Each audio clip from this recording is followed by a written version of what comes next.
Madame, Monsieur, bonsoir. Bienvenue dans le 19-20 au sommaire de votre édition régionale. L'inquiétude des personnels du Belvédère. Il pousse un cri d'alarme. Une marche blanche était organisée cet après-midi pour soutenir la maternité de Mont-Saint-Aignan. La ministre de la Santé, Agnès Buzyn, en déplacement dans la région aujourd'hui, s'est exprimée sur ce sujet et sur d'autres problématiques de santé. Reportage dans un instant. La ministre de la Santé s'est également exprimée ce samedi sur la maternité du Belvédère à Mont-Saint-Aignan, une maternité en souffrance.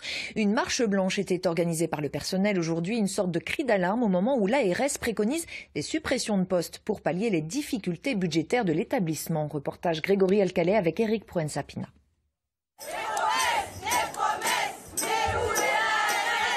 Ils étaient près de 300 à marcher en blanc pour le Belvédère aujourd'hui. Parmi eux, beaucoup d'anciennes patientes de la maternité venues apporter leur soutien au personnel. Moi, j'ai accouché avec des gens qui étaient réellement bienveillants, qui étaient réellement attentifs à nous accompagner dans cette étape vraiment de découverte de la maternité.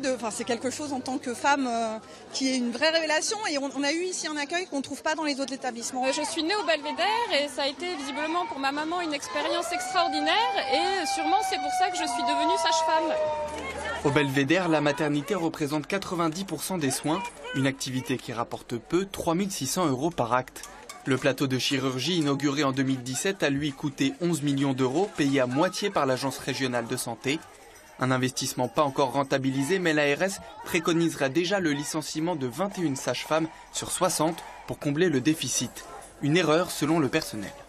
Le soin, ce n'est pas que des antibiotiques, ce n'est pas que de la chirurgie, ce ne sont pas que des actes médicaux. C'est aussi la façon dont on reçoit les gens, comment on les accueille, est-ce qu'on les fait attendre, est-ce qu'on est gentil avec eux.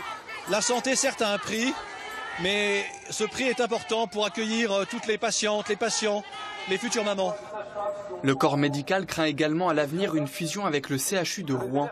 Sur ce point, la ministre de la Santé a voulu rassurer. Aujourd'hui, il y a simplement un accompagnement pour une bonne répartition des tâches et des missions, mais plutôt un accompagnement du CHU.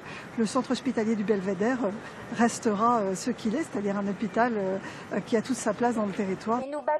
Le personnel du Belvédère a demandé un rendez-vous avec la ministre et du temps pour revenir à l'équilibre.